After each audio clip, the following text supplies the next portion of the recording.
जो गलतियां आप 700 साल से कर रहे हैं उन्हें जरूर सुधारिएगा। पता तो चले क्या है। हम इस पूरे संसार में एकमात्र ऐसे लोग हैं, जब बात करेंगे तो बात शुरू होगी भगवान राम से, भगवान कृष्ण से, वेद व्यास से। लेकिन हमें ऐसा लगता है कि हमने कुछ शब्द कुछ नाम रट लिए हैं और सिर्फ जरूरत पड़ने पर बताते हैं हमारे पूर्वज ये थे। उस पूर्वज का नाम लेने से आपके अंदर भाव तो पैदा हो सकता है, लेकिन दुनिया आपको 1947 के पिताजी से नहीं जानती है।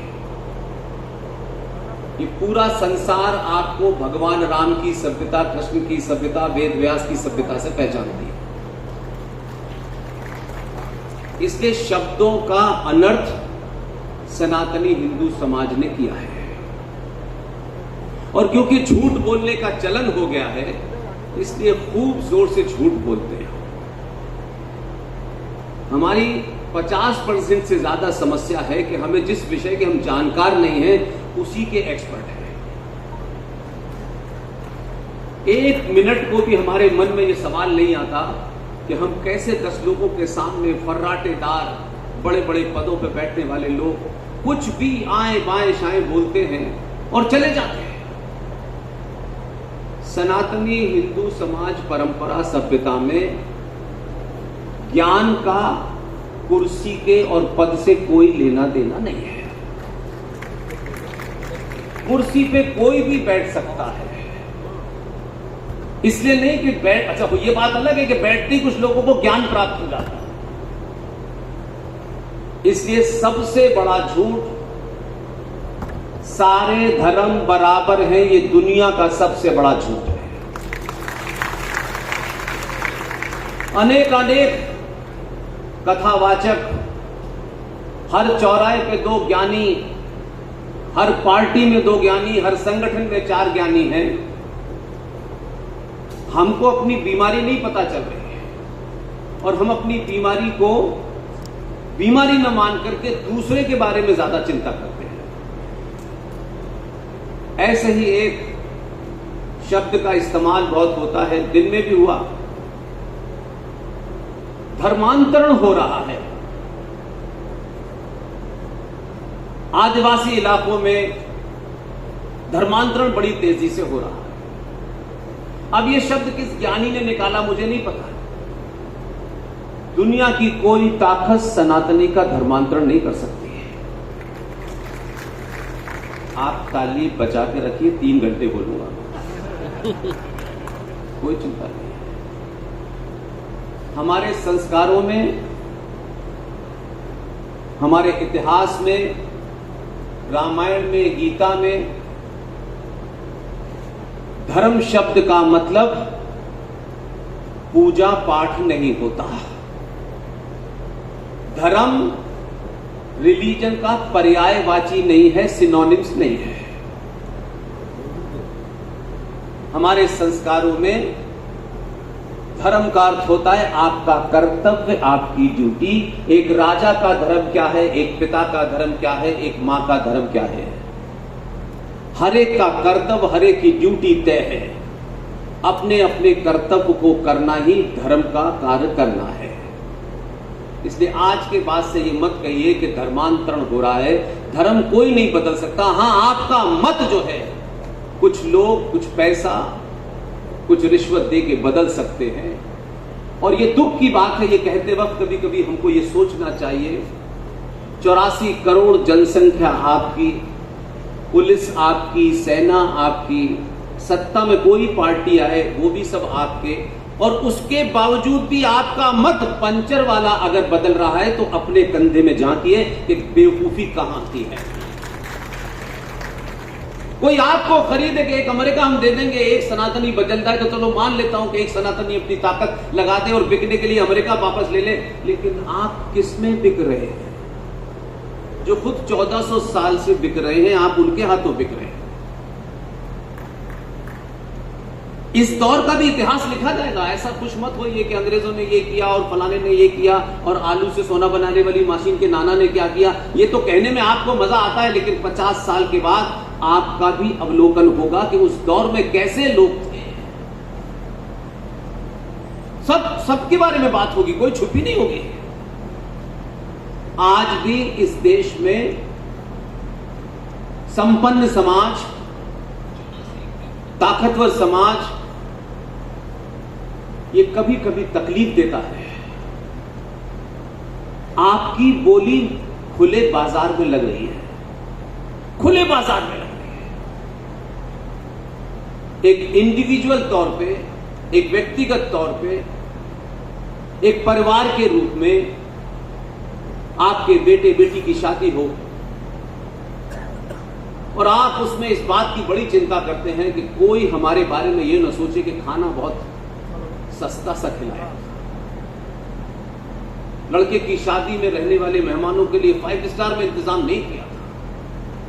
आप अपने परिवार की, अपने समाज की थोड़ी सी भी चीज के लिए कितना चिंतित होते हैं कि आपके बारे में कोई ऐसा न सोचे। लेकिन हम ही एकमात्र इस भारत में लोग हैं जो 2 रुपए किलो चावल और 1 महीने की बिजली फ्री में किसी को भी नेता चुन लेते हैं। लोग आपकी बोली लगा रहे हैं, कोई साड़ी फ्री दे रहा है, कोई बिजली फ्री दे रहा है, कोई पानी फ्री दे रहा है। हम इतने तो बीमार नहीं हैं कि हमारी बोली कोई एक नेता 2 रुपए किलो चावल में लगाए और हम उसको राजा बनाते हैं और फिर पूरे 5 साल ये कहें कि राजा भारत को हिंदू राष्ट्र क्यों नहीं घोषित कर रहा है, जबकि हम अपने जीवन में 2 मिनट के लिए हिंदू नहीं होते और हिंदू राष्ट्र की मांग करते हैं। ये वो समय है कि जब आपको आत्म मंथन करना होगा। ठीक है, 50 साल पहले क्या स्थिति थी मैं नहीं जानता, लेकिन आज के भारत में कौन पार्टी है जो आपकी बोली नहीं लगा रही है, और कौन लोग हैं जिनको सब कुछ देने के बाद वो बिक नहीं रहे हैं।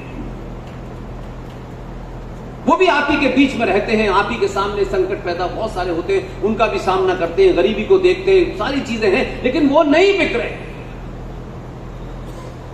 राम की कथा सुनाने वालों को 4 करोड़ रुपया देते हो, लेकिन उनसे पूछते नहीं हो कि राम की कथा सुना रहे हो और राम की आधे चरित्र को बता रहे हो और आधे चरित्र को अपने स्वार्थों के हिसाब से छुपा रहे हो। कोई और नहीं देता, आप ही देते हैं। राम की कथा सुनाओ, सुनने के लिए कोई मना नहीं है, हर चौराहे पर होनी चाहिए, लेकिन सुनाने वाला जिन लोगों के सामने कथा सुना रहा है वो आपको उतना ही सुनाना चाहता है कि उससे आगे की अगर कथा का प्रसंग सुना दिया तो कथा में से लोग उठ जाएंगे और सवाल पूछ लेंगे। हम कथा को भी अपने स्वार्थों के हिसाब से ऊपर नीचे कर सकते हैं, ये हमारी बीमारी है। राम की कथा सुनाइए, राम की कथा सुनिए। राम का एक पार्ट है जिसे आप भावनात्मक रूप में प्रस्तुत करते हैं और एक पार्ट है जो रियलिटी है, जो सच्चाई है, उसको छुपा जाते हैं। आपको लगता है कि जो मंच पे आ गया है बस दुनिया का ज्ञानी आदमी है, कोई कुछ होगा। आप सबको इस बात की इजाजत है कि इस मंच से मेरे मुंह से कोई बात गलत निकले, सभा खत्म होने के बाद खड़े होकर कहिएगा मैं यही जवाब देके जाऊंगा। राम के घर में उनको राजा बनाने का फैसला हुआ और फिर उनके घर में फैसला हुआ कि राम को राज नहीं मिलेगा, छोटे भाई को मिलेगा। अब ये पूरा प्रसंग बहुत भावुक तरीके से हमारे कथावाचक इसको रखते हैं। और राम ने जैसे ही उनकी मां ने कहा कि भाई छोटे भाई को राज मिलेगा, राम ने अपने खड़ाऊ रखे और जंगल की तरफ निकल गए। इतना ही प्रसंग है इसमें, लेकिन जो महत्वपूर्ण बात है जिससे आपको राम होने में क्या समझना चाहिए वो माइनस कर दिया उसने। राम जंगल में गए और जंगल की पूरी कथा सुनाई कि उनके पैरों में छाले और मां सीता की आंखों में आंसू और ये हुआ संकट, तो दुनिया जमाने की कहानी हो रही है।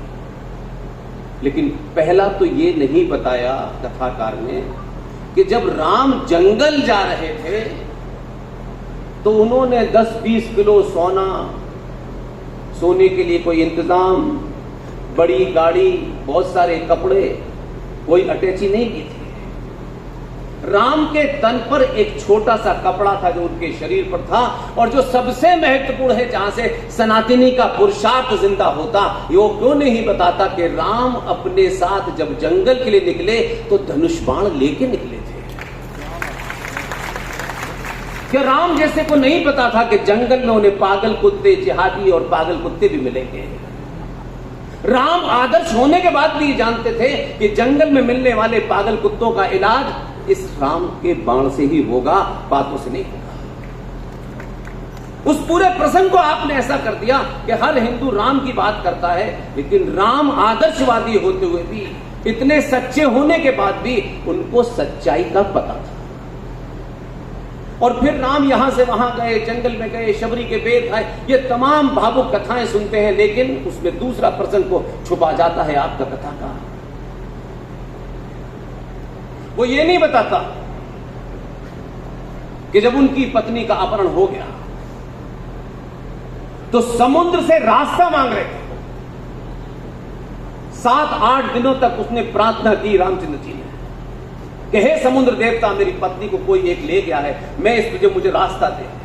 7 दिन तक पूजा की, हवन किए, समुद्र नहीं माना। जैसे ही उन्होंने धनुष बाण ताना, समुद्र अपनी औकात में आ गया और रास्ता दे दिया। राम बनो तो पूरे बनो, अधूरे अधूरे मत बनो। ऐसे ही एक कृष्ण की कथा है।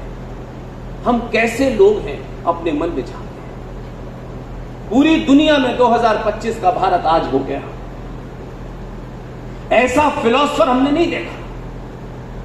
हमने हमारे आइडियल का भावुक पार्ट इतना जबरदस्त कर दिया है कि तर्क की बात ही नहीं छोड़ी उसमें।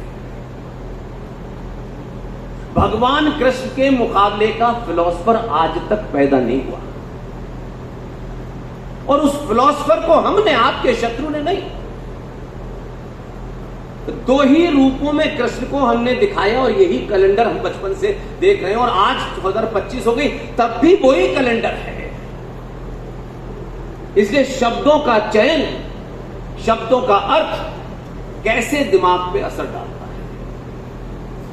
आज जब आप कृष्ण के बारे में बात करते हैं तो आप कृष्ण की भक्ति में इतने लीन हो जाते हैं कि कृष्ण को माखन चोर कहने लगते हैं, और बहुत अच्छा लगता है भावुकता में। लेकिन जो बच्चा आज मैगी खा रहा है वो तो यही कहेगा, अगर ये चोर थे तो भगवान कैसे थे? और उनको चोर बताया गया, और 2 ही रूप उनके कैलेंडर पे देखे, या तो वो माखन खा रहे हैं चुरा करके, या गोपियों के कपड़े लेकर के छत पे बैठे हुए हैं। आज के प्रदेश में कोई बच्चा पूछेगा, क्या जवाब दोगे? हमने ये नहीं बताया कि भगवान कृष्ण ने महाभारत के मैदान में जब धर्म और अधर्म की लड़ाई थी, उस समय अर्जुन अपने लड़ाई के सामान उठाने को तैयार नहीं था, धनुष बाण उठाने के लिए तैयार नहीं था, और लगातार वो प्रवचन दे रहे थे, लेकिन बार बार अर्जुन कह रहा था कि हे भ्राता, मेरे उस तरफ जो शत्रु है, जो अधर्म के साथ है, उसमें मेरे अपने सगे संबंधी भी हैं।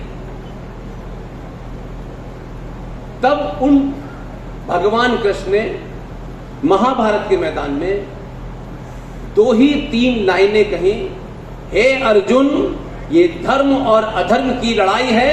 अगर अधर्म के साथ तेरे अपने भी खड़े हैं, धनुष बाण उठा और नाश कर, यही तेरा कर्तव्य है। ऐसी कोई कथा हम नहीं सुन रहे हैं। इसलिए बहुत सारे शब्दों के कारण लोग आप पे